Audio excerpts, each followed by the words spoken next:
Ça, c'est la Tesla Model 3 de nouvelle génération et dans sa version grande autonomie. Oui, je sais, je te l'ai déjà présenté sur la chaîne, je suis pas débile. Par contre, ce qu'on n'a pas encore fait, c'est d'emmener cette Tesla Model 3 grande autonomie dans un vrai gros long trajet. Du coup, ça te dit un trajet entre Paris et Aix-en-Provence, 1500 km, aller-retour pour juger de la grande autonomie de cette nouvelle Tesla Model 3.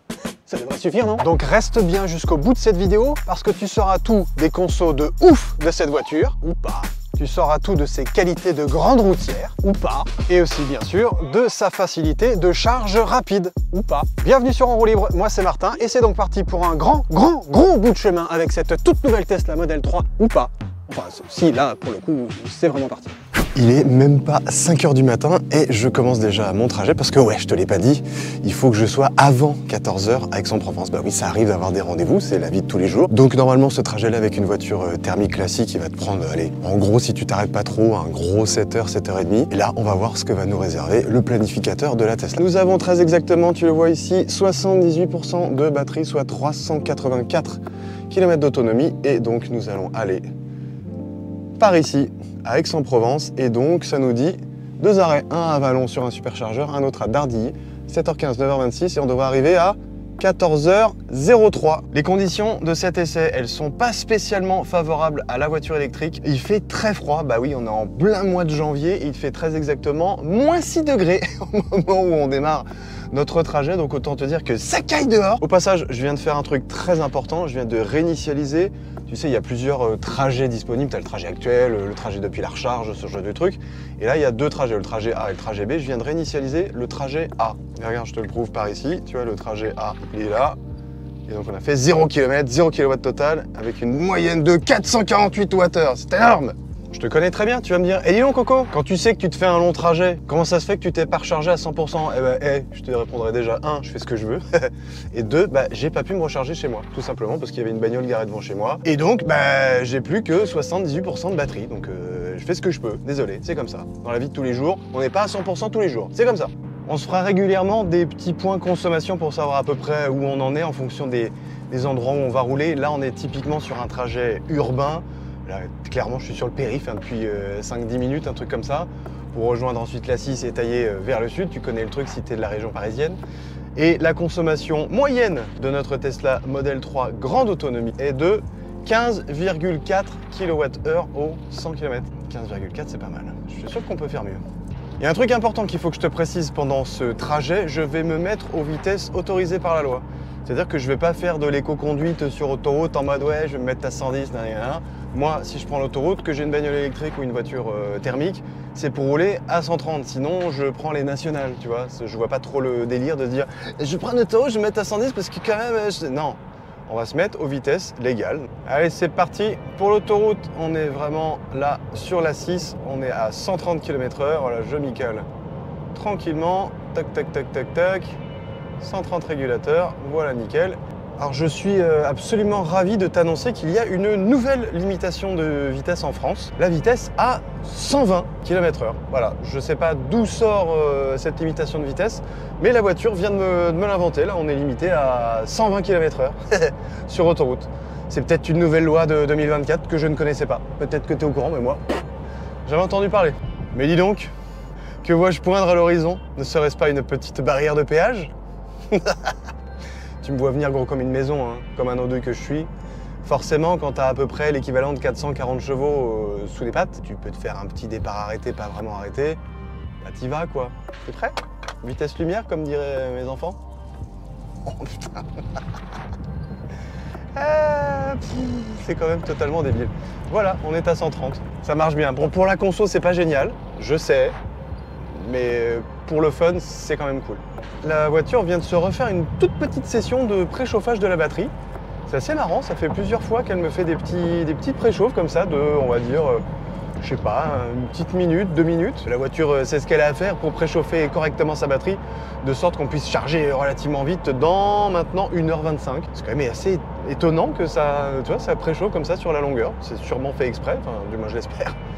En tout cas, ça se fait tout seul. Moi, je ne gère absolument rien. La voiture se débrouille. C'est très bien comme ça.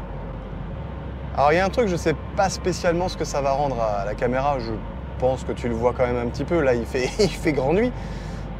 qui est assez relou, c'est la commutation des feux, des pleins phares en phare classique, qui se fait de façon automatique. Bon, évidemment, tu peux le gérer. Là, tu vois, hop, ça se fait un peu tout seul.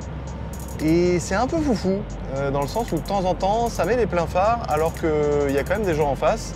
Et que moi, perso, vu en plus qu'il y a un poil de brouillard, j'aurais tendance à pas mettre de plein phare. Mais la voiture a décidé que c'était comme ça, qu'elle mettait les pleins phares quand elle en avait envie. Et tant qu'on parle des phares, normalement, les feux de cette toute nouvelle Tesla Model 3 sont censés être des feux, tu sais, matriciels, c'est-à-dire qui sont censés justement pouvoir mettre plein phare sans éblouir tout le monde, tu sais, avec des notions de petites facettes, machin, bidule. Sur le modèle qu'on a là, nous, en ce moment, c'est pas le cas. Parce qu'en fait, c'est une mise à jour logicielle qui n'a pas encore eu lieu, mais on nous a dit que ça allait venir, ça va venir.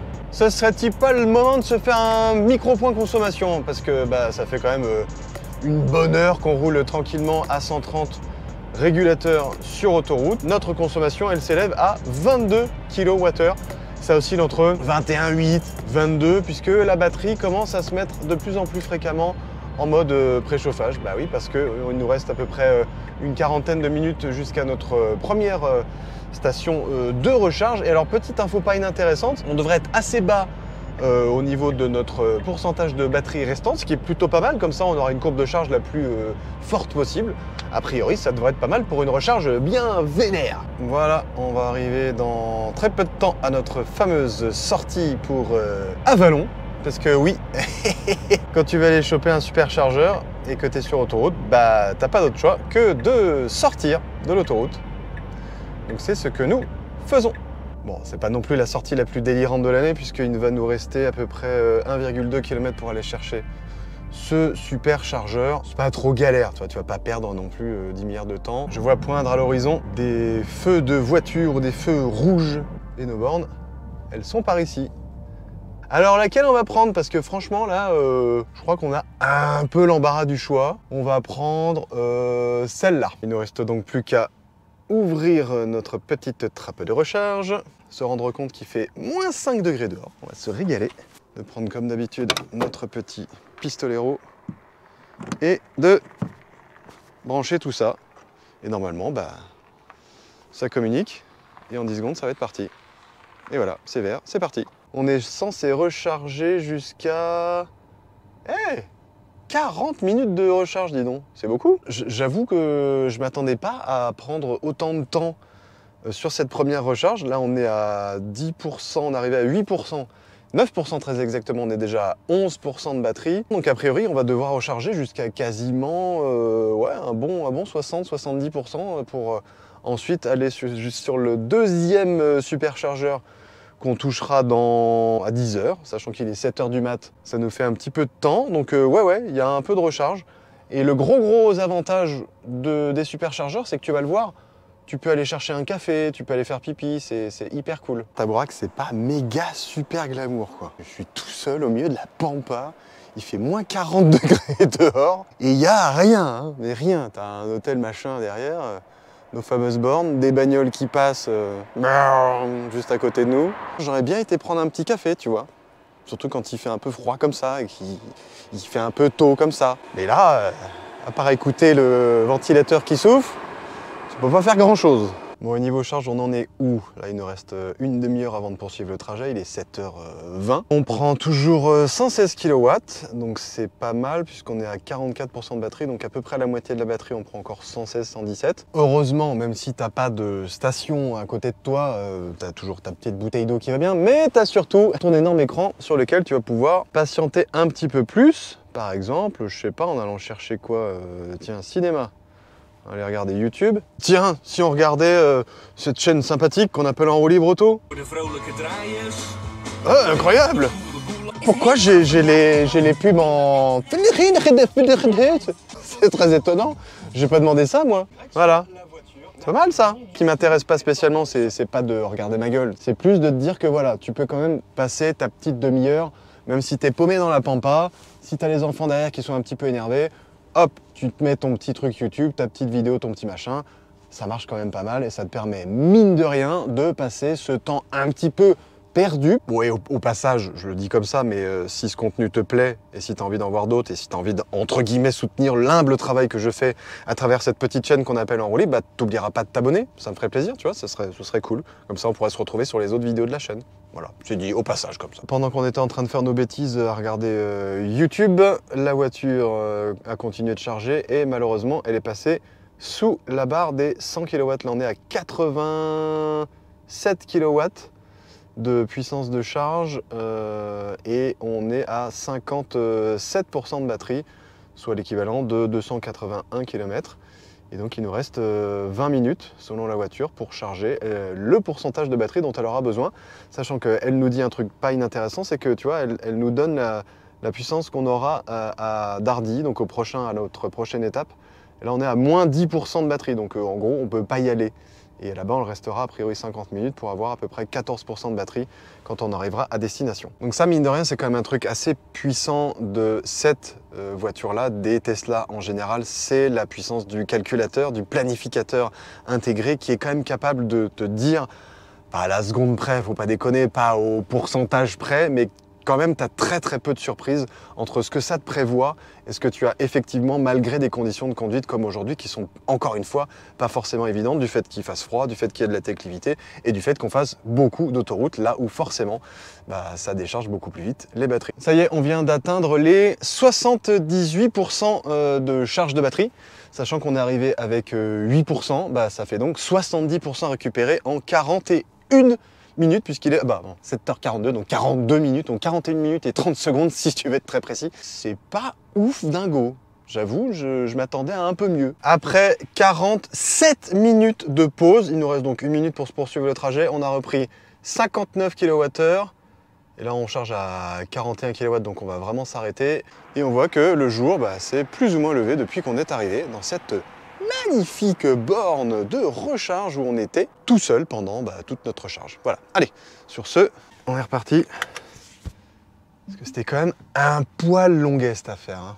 D'habitude, les recharges, je sais pas moi, ça passe relativement vite. Là, c'est peut-être qu'il fait 1, très tôt le matin, 2, ça fait déjà 2 heures qu'on roule, 3, t'es quand même pas pressé par le temps, faut pas déconner, mais t'as quand même envie d'arriver à l'heure à ta destination, malgré le fait qu'on ait une grande autonomie, malgré le fait qu'on ait une voiture qui soit taillée pour la longue distance électrique, moi les 250 kW, là je les ai pas vus, j'ai vu du maximum 170, tu vois, un truc comme ça, 180, c'est évidemment pas rien, hein, loin de moi l'idée de dire que ça charge pas bien, mais bon, il faut en prendre compte, et là j'ai pris marge hein, quand même, hein, parce qu'on est quand même parti à 5 du mat pour un trajet qui normalement, tu mets 6h30, 7h quoi, donc, et nous revoilà repartis sur l'autoroute. Hop, on va se remettre au régulateur à 130 comme prévu. Et c'est reparti. Mine de rien, on avance tranquillement, on arrive aux alentours de Beaune, pour te la faire courte. Et comme tu le vois autour de moi, il fait toujours relativement frisquet, pour pas dire hyper froid. Il fait moins 3 degrés dans cette belle région de la Bourgogne. Et donc notre consommation, elle est un peu sacom. Très concrètement, on en est à 22,3 kWh depuis notre départ et depuis la recharge, on en est à 21 kWh. Donc voilà, on se situe entre 21 et 23 depuis notre début de trajet.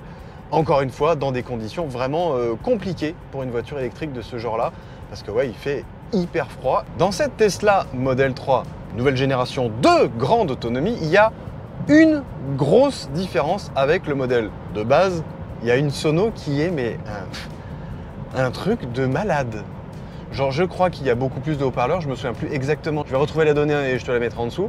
Mais je sais qu'il y a 2 amplis et 2 subwoofers. Bon, évidemment je ne vais pas te faire écouter la sono avec mon petit micro, là ça rendra rien du tout.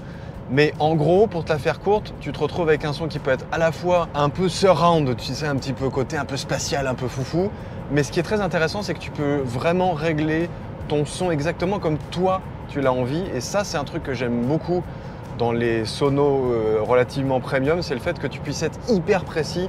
Tu vois, c'est pas juste basse, middle et aigu. Tu as un petit peu plus de ça, tu peux aller un petit peu plus loin dans le délire. Et c'est vraiment du son presque à ton oreille que tu peux avoir dans cette voiture-là. et qui est pas désagréable parce qu'en plus tu peux évacuer ce côté un peu son 3D, surround, machin bidule qui parfois je trouve artificialise un peu la musique que tu peux entendre. Et là, tu as quelque chose qui peut être assez pur et c'est vraiment chouette. C'est assez important de le noter, c'est une bonne sono. Franchement, je suis assez agréablement surpris. Ça avait déjà été le cas dans mon essai du modèle Y. Je trouvais que la sono était vraiment bonne. Peut-être un peu gros tata sur ce modèle Y. Et encore, là, franchement, on a quelque chose de hyper équilibré, hyper précis. Et en plus, encore une fois, que tu peux mettre à ton oreille. Et ça, c'est vachement bien. Bon, voilà, super. Évidemment, je te l'ai pas filmé parce que je viens de me le prendre dans la figure et que je ne filmais pas. Mais je viens de me prendre mon premier vrai gros freinage fantôme. Totalement fantôme, hein, parce que franchement, il n'y avait rien. J'étais en train de doubler, pour la blague, un convoyeur de fond à une vitesse tout à fait réglementaire de 130 km/h. Aucun souci à ce niveau-là. Et ben d'un seul coup, la voiture, elle m'a mis un coup de patin, mais de l'espace intersidéral, quoi. Le truc, mais je sais même pas d'où il est sorti. Heureusement que j'avais les pieds pas trop loin des pédales, hein, comme normal, quoi. Et que j'ai pu reprendre vite fait le fait d'accélérer, parce que sinon, mais tu te retrouves à piler quasiment. Enfin, c'est n'importe quoi. Et il y avait personne devant moi, quoi. Il y a un truc qui déconne avec ce régulateur chez Tesla. Je pense que c'est cette IA là, avec les caméras qui devient un peu... Elle doit croire qu'elle a dû croire que que le camion venait vers moi, j'en sais rien, ce qui n'était pas du tout le cas. Et ben boum, gros freinage fantôme. Ça, pas cool du tout. J'aime pas, ça m'énerve. Oh, regarde, c'est joli, hein.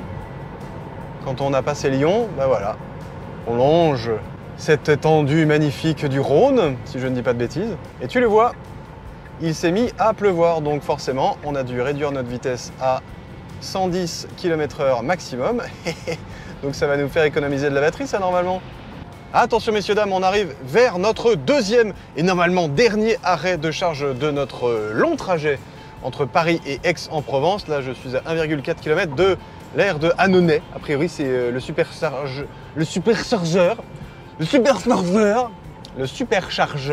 de Salaison. Et ce qui est cool, c'est que là, on sort quasiment tout de suite. Et encore une fois, on va faire très peu de bornes entre la sortie de l'autoroute et le superchargeur. Ok, tu sors de l'autoroute, c'est un peu relou, mais tu sors pas trop loin de l'autoroute, donc c'est pas trop relou. Et normalement, on va y passer un petit bout de temps parce que on ne reste plus que 7% de batterie et quand on va arriver à notre station de chargement, il ne nous en restera plus que 6%. Je sais pas si tu entends le petit ronronnement là, écoute un peu. Il est un peu lointain, mais quand on tend l'oreille, on l'entend. Le ronronnement, voilà, il vient de se calmer. Celui du préconditionnement de la batterie, parce qu'une fois de plus, la batterie s'est débrouillée toute seule. Elle s'est préconditionnée, elle a commencé un petit peu sur l'autoroute, là, moins que sur la première charge. Je sentais que là, il faisait un peu moins froid que tout à l'heure. Il fait quand même 5 degrés, donc c'est pas non plus la grande chaleur estivale. C'est 10 degrés de plus que tout à l'heure. Donc espérons que ça va jouer quelque part sur la qualité de notre recharge. Deuxième truc dont je voulais te parler, c'était de faire un micro-point consommation avant cette nouvelle recharge. On est à 20,7 kWh sur tout le trajet. Et depuis notre dernière recharge, on est à 19 kWh, donc 19 kWh exclusivement sur autoroute, avec des températures pas forcément hyper clémentes, mais un peu plus clémentes qu'au début. Donc 19 kWh à 130 sur autoroute, c'est quand même vraiment pas dégueulasse. Waouh, comment c'est beau! Une belle zone commerciale comme on n'en fait plus. Et au bout de cette belle zone commerciale comme on n'en fait plus, qu'est-ce qu'on a? Les superchargers! Et pour une fois, on n'est pas tout seul, il y a deux autres Tesla qui sont en train de se recharger. Donc là, on est au superchargeur, je vais y arriver un jour, superchargeur de Salles-sur-Sanne en France. Et on a un temps estimé de 30 minutes. Il est 10h41, à nous de nous brancher. On reprend notre petit pistolet, on connecte notre bordel, crac, et au bout de à peine quelques secondes, ça communique.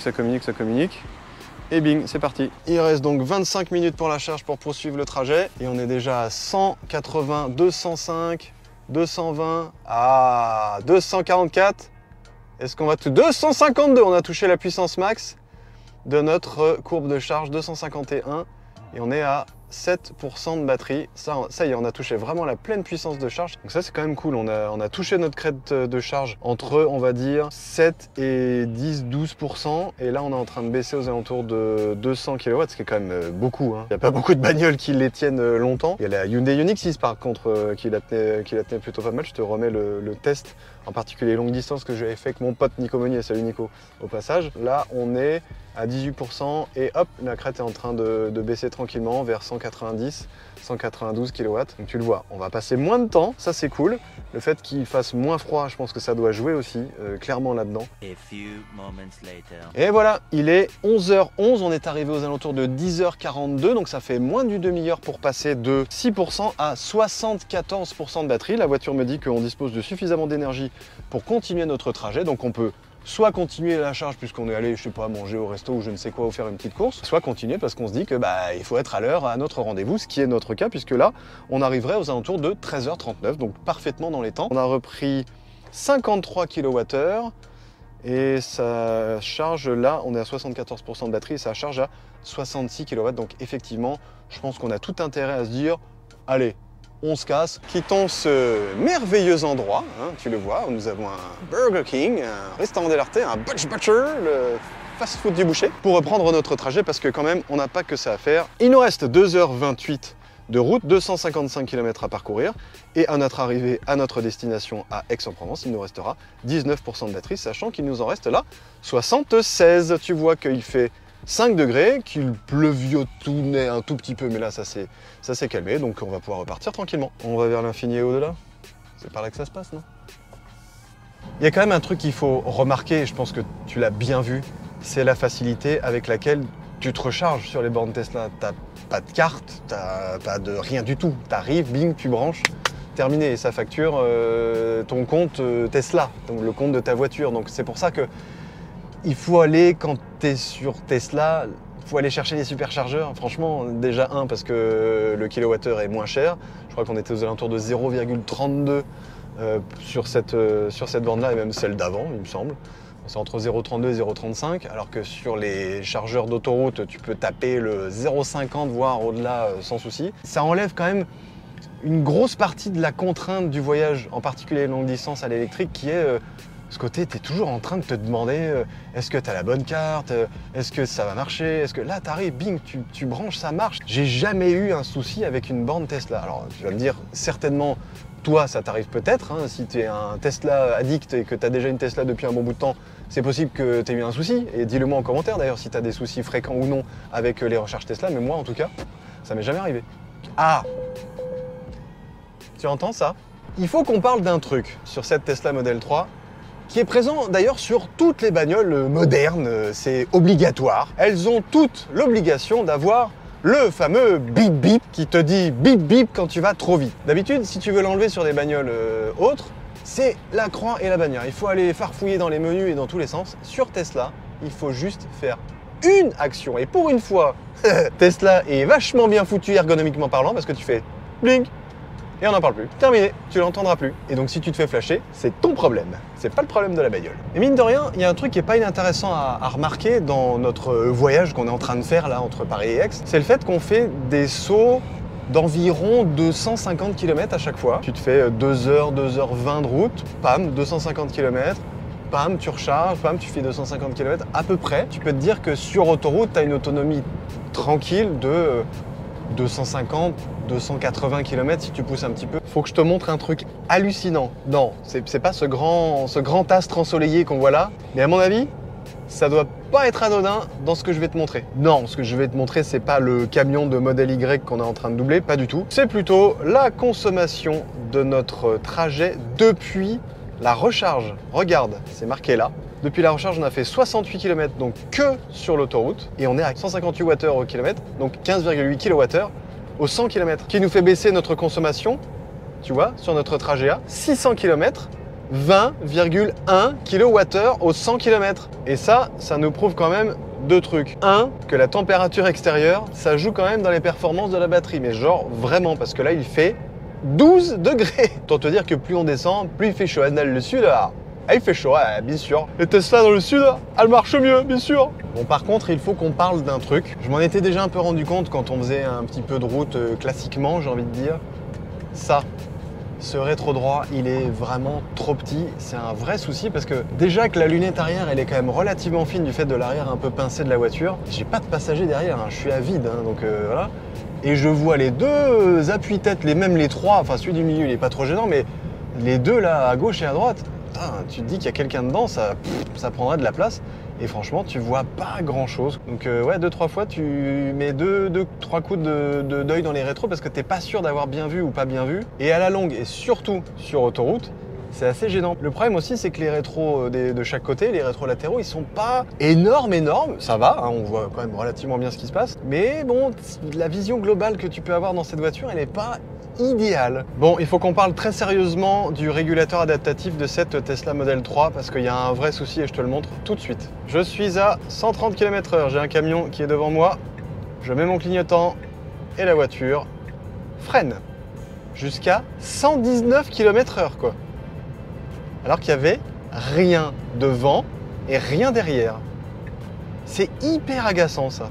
C'est hyper dangereux en fait. À partir de quel moment tu te dis que quand tu vas doubler, tu mets limite un coup de frein. Alors tu mets pas un coup de frein physique, les lumières ne s'allument pas, mais c'est un coup de frein régénératif. Tu lèves le pied de la pédale. C'est comme si la voiture ralentissait pour doubler. C'est pas très malin ça, non? Ça me l'avait déjà fait sur la Tesla Model Y et ça me le refait là. Il y a un petit problème d'OS là-dedans, hein.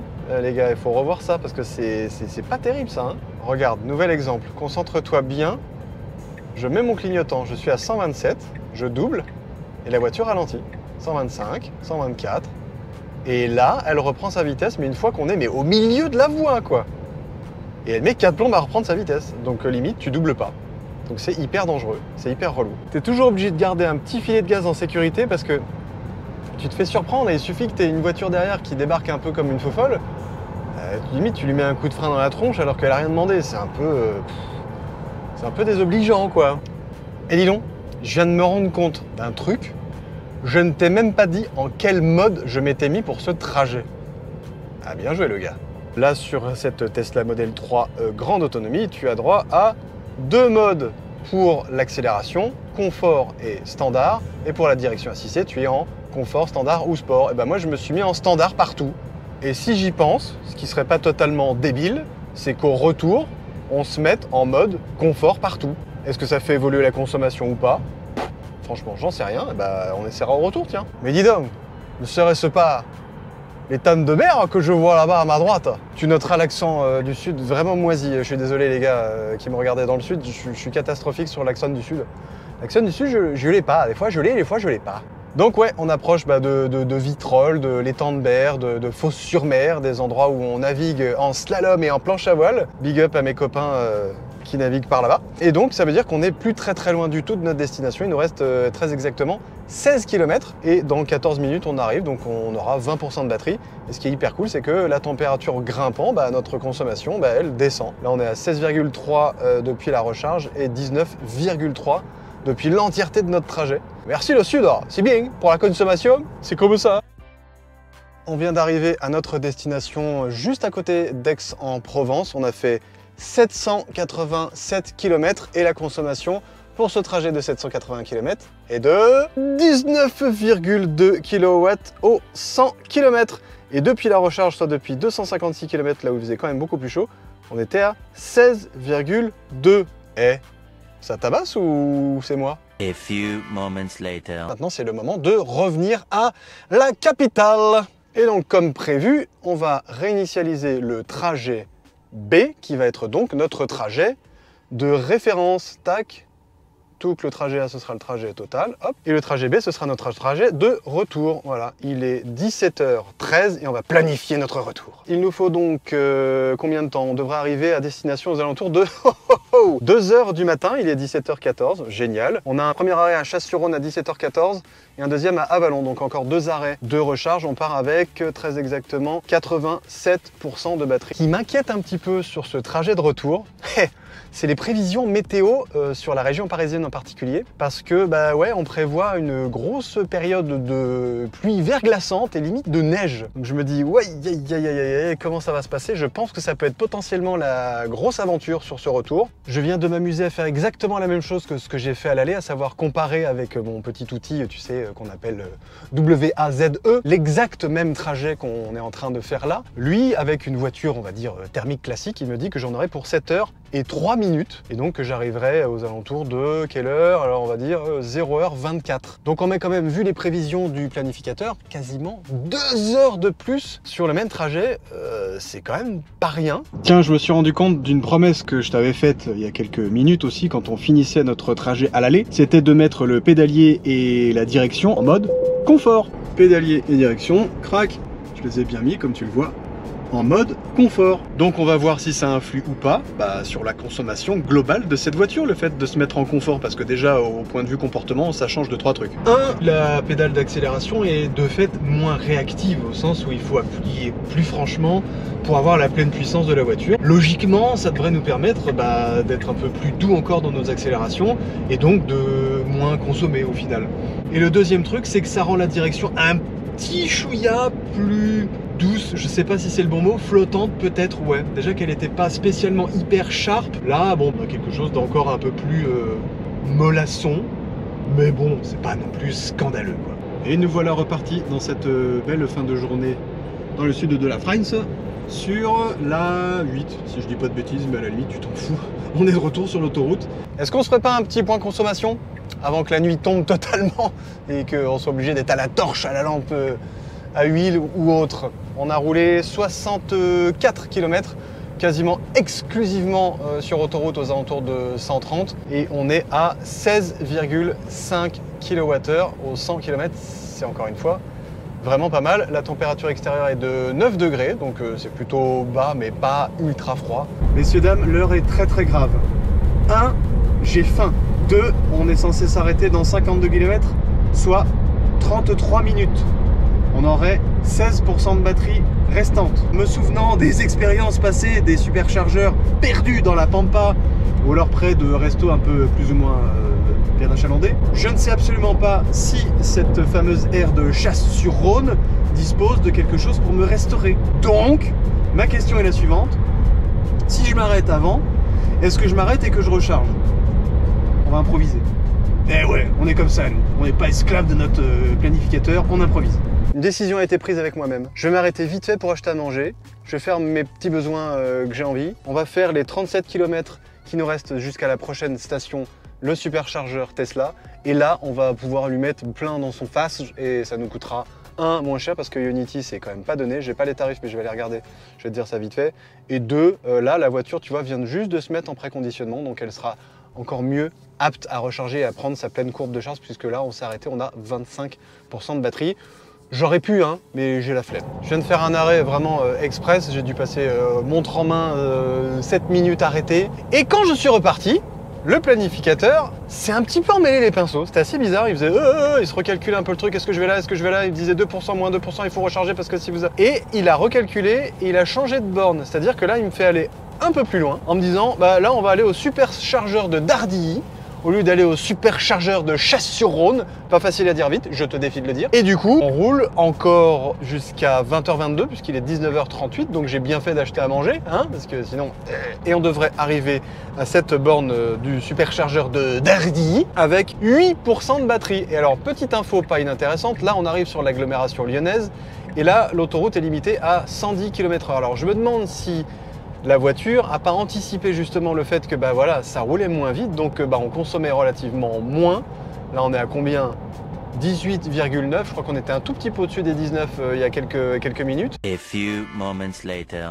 Cette voiture est joueuse, c'est une coquine, ou du moins elle n'est pas vraiment joueuse. Parce que en fait elle s'est dit, à peu près peut-être 10 minutes, un quart d'heure après que je t'ai dit qu'elle allait nous emmener un peu plus loin, en fait non, elle a dit en fait j'ai changé d'avis et on va quand même aller à Chasse-sur-Rhône, tu vois. Donc voilà, donc je suis à ces fameux superchargeurs de Chasse-sur-Rhône et en plus je suis un peu deg parce qu'au superchargeur de Chasse-sur-Rhône, t'as 2-3 restos dans le coin, enfin t'avais largement de quoi manger. En avant pour la charge du soir, la première charge du jour d'ailleurs. Hop, comme d'hab, connexion effectuée. Ça commence à tchatcher un peu entre la borne et la voiture et c'est hyper rapide, une fois de plus. Alors, on va être mangé à quelle sauce? Il nous reste 35 minutes de charge pour poursuivre le charger. Nous sommes à 15% de batterie et on charge déjà à 227 kW. C'est marqué par ici. Regarde-moi ça, comment c'est tout beau. Il doit y avoir une bonne vingtaine de bornes. Enfin, j'ai l'impression plus que c'est les bornes de dernière génération. Si tu le sais, dis-moi en commentaire parce qu'il n'y a rien de marqué dessus, il n'y a aucune puissance, on ne sait pas trop. Tu vois, ça c'est quand même assez cool parce que là au moins tu peux te dire que t'attends pas dans le vent quoi. Tu peux aller à ton diner là-bas, tu peux aller au Buffalo Grill, tu peux aller chez Chossland, chez Intermarché. T'as même des hôtels là-bas si tu veux. Enfin, bon. Au moins là, tu peux te dire que c'est pas juste une recharge pour une recharge. C'est une recharge qui peut être totalement utile dans le sens où bah, c'est pas un temps totalement mort. C'est moins dégueulasse que sur les autres bornes, mais ça reste pas non plus le truc le plus glamour de la Terre. Hein. Tu le vois à l'intérieur, à l'écran, je sais pas si tu le vois bien, bah là on voit bien, il reste 20 minutes pour continuer la charge. Et là on est déjà à 60%, on prend 77 kW et on a pris 35 kWh depuis qu'on est arrivé. Il y a un truc que j'ai pas encore essayé dans ces temps un peu morts de la recharge, à part manger et aller faire des besoins naturels, c'est de jouer avec ça. Et j'ai vu qu'il y avait une sorte de Mario Kart qui s'appelle Beach Buggy ou un truc comme ça. J'ai quand même bien envie d'essayer, ça a l'air bien débile. C'est vrai? Moi je suis vrai! Et donc on joue vraiment avec le vrai volant de la bagnole, qui devient une manette. Ah ouais. Bref, tu peux passer du temps pour rigoler quoi. J'ai eu le temps d'aller farfouiller un peu dans le menu jeu parce que j'avais jamais pris le temps de le faire.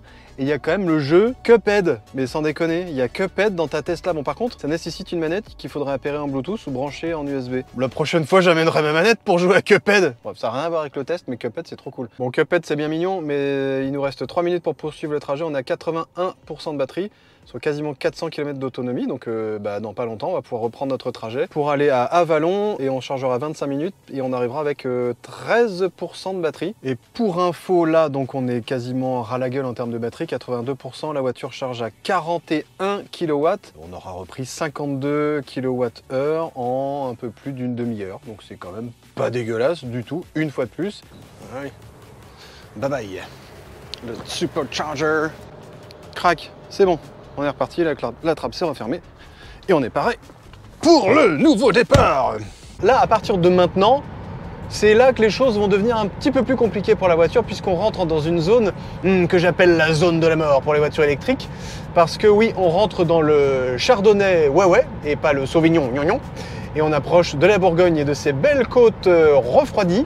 Puisque là, il commence déjà à refroidir tranquillement. Il fait 1 degré et en plus, commence à avoir un petit peu plus de grands dénivelés comme ça à grimper.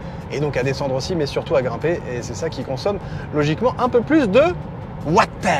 Hop, on vient juste de passer Beaune. C'est à partir de maintenant que les choses sérieuses commencent. Et elles commencent d'autant plus sérieusement que les conditions de circulation sont un petit peu tendax. Concrètement, les poids lourds sont interdits de circuler.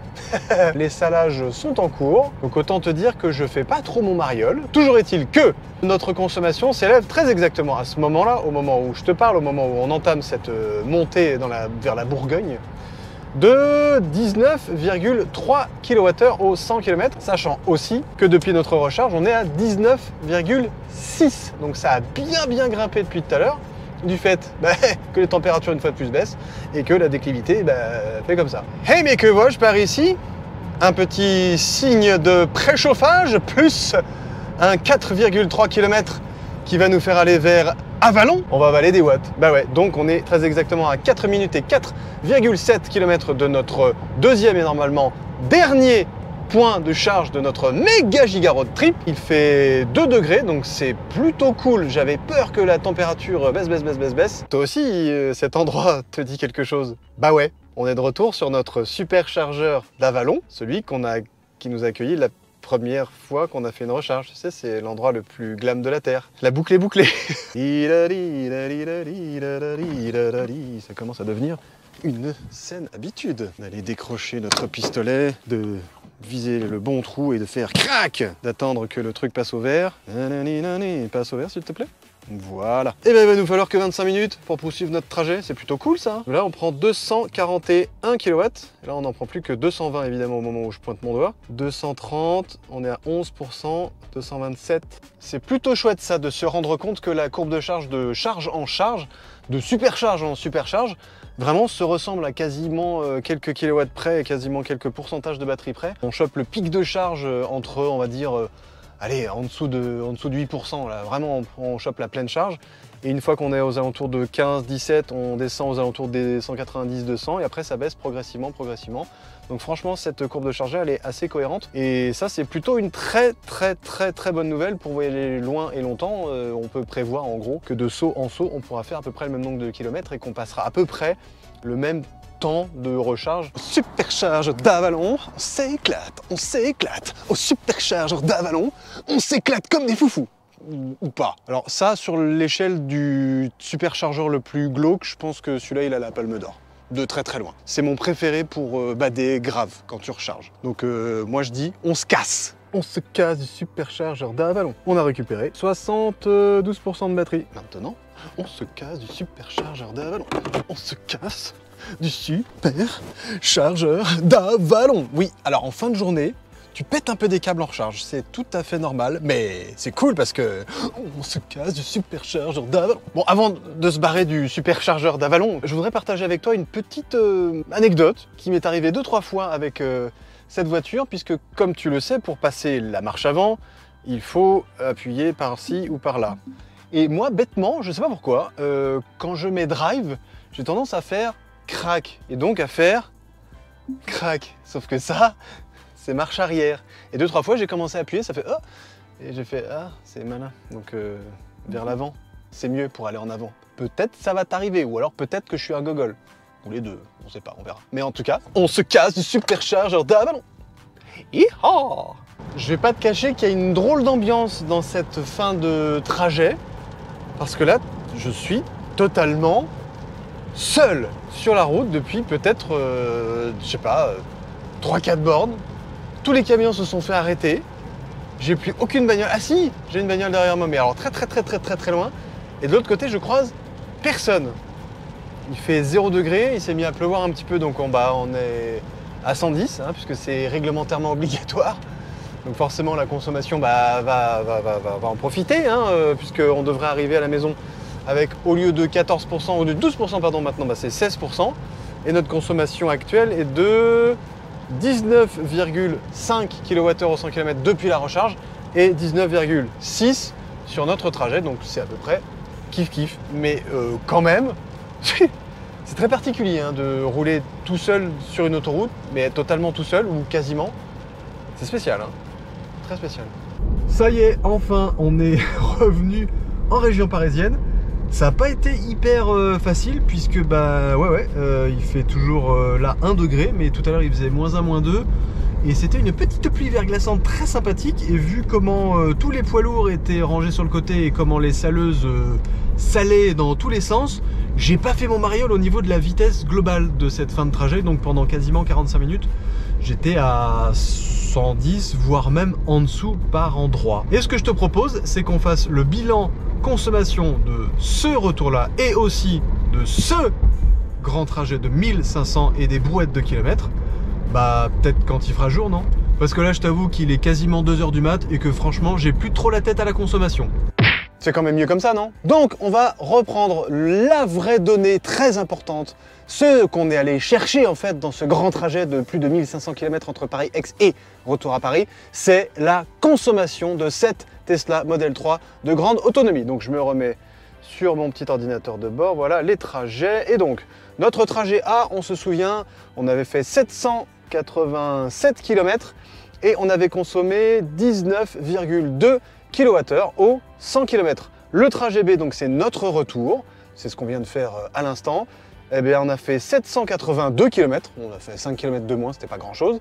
Et on a exactement, mais alors exactement, la même consommation, 19,2 kWh au 100 km. Donc ça nous fait un trajet total de 1569 km avec la moyenne de 19,2 kWh au 100 km. Je sais très bien que tu ne vas pas te contenter de simplement savoir la consommation réelle, pour le coup, de cette nouvelle Tesla Model 3 de grande autonomie. Tu vas me dire, Combien ça coûte en beau pognon ton aller-retour à Aix-en-Provence? Et donc combien ça coûte de faire un long trajet et surtout en termes de recharge avec cette Tesla? Eh bien écoute, j'ai fait mes petits calculs en me basant sur un coût du kilowattheure aux alentours de 0,32. C'est en gros, j'ai presque envie de dire la moyenne que tu vas trouver sur les superchargeurs Tesla. Les superchargeurs, c'est exclusivement ça qu'on a pris pour se charger pendant notre trajet. Donc à l'aller, on avait consommé 151 kWh, donc ça te fait un aller à 48,32 €. Soit une moyenne au 100 km de 6,13 €. Et au retour, on a consommé 150 kWh, un tout petit peu moins. Et donc, ça te fait 48 € et donc une moyenne, donc toujours de 6,13 € au 100 km. Alors, quelle conclusion on va tirer de ce long trajet de 1569? J'ai mes petites notes pour être sûr de ne pas me gourer. 1569 km avec cette Tesla Model 3 de nouvelle génération et de grande autonomie. Bah déjà, que franchement, en termes de consommation, l'efficience de Tesla est toujours au rendez-vous. 19,2 kWh au 100 km en faisant exclusivement ou quasi exclusivement de la voie rapide et de l'autoroute. En plus, avec des conditions météo vraiment pas favorables à la voiture électrique en général, des températures basses, de la pluie, pas beaucoup de vent heureusement, mais voilà, tu vois, un peu de déclivité, on s'est rendu compte que grosso merdo, encore une fois, Tesla fait vraiment dans l'efficience absolue. Et ça, à ce niveau-là, ça marche très bien. Deuxième truc à remarquer, c'est le fait que cette Tesla Model 3 Highland de nouvelle génération et de grande autonomie encore une fois, le confort tant acoustique que de suspension de cette voiture en fait une presque routière. Je dis presque parce que oui, tu t'en es rendu compte, c'est une routière qui fait au maximum 270-280 km entre chaque étape. Et en ça, bon, bah malheureusement, même si tu as la grande autonomie, bah, tu ne pourras pas y échapper, il faudra s'arrêter et recharger. Et oui, je sais, s'arrêter tout le temps, ou quasi tout le temps, ou toutes les 2 heures pour recharger, ça peut être un petit peu contraignant pour toi qui a peut-être l'habitude, je sais pas, par exemple d'un carburant comme le diesel qui te permet de faire 600-700 bandes d'un seul coup, quasiment sans t'arrêter. Faut s'arrêter quand même de temps en temps, toutes les 2 heures, c'est bien, hein. Donc de ce côté-là, la Tesla, c'est quand même pas mal. Mais grosso merdo, non, on va dire que c'est pas vraiment une vraie routière au sens de ce qu'on a l'habitude d'entendre par là. Par contre, on s'est rendu compte que côté recharge et côté efficacité de la recharge, bah il n'y a aucun problème. J'ai pas eu un problème de charge, j'ai pas eu un problème de connexion et la courbe de charge était relativement constante de charge en charge. La seule charge qui nous a embêté, c'était la toute première quand il faisait -5 et bon bah là franchement c'était pas évident en termes de conditions météo, mais globalement on retrouve la même courbe de charge et donc à peu près le même ratio de temps pour faire le fameux 10-80, la zone efficace on va dire de charge de la batterie. Et si t'en as toujours pas assez après cette longue vidéo de ce long essai longue distance de cette Tesla Model 3, bah je te propose de me retrouver sur 2 vidéos au choix. Le test global de cette Tesla Model 3 pour en savoir beaucoup plus sur l'intérieur, ses équipements, son coffre, etc. Et 2, un autre modèle Tesla beaucoup plus grand, peut-être beaucoup plus spacieux, peut-être que c'est ce que tu cherches, un hangar sur 4 roues, celui de la Tesla Model Y. Les vidéos sont par ici et on se retrouve tout de suite.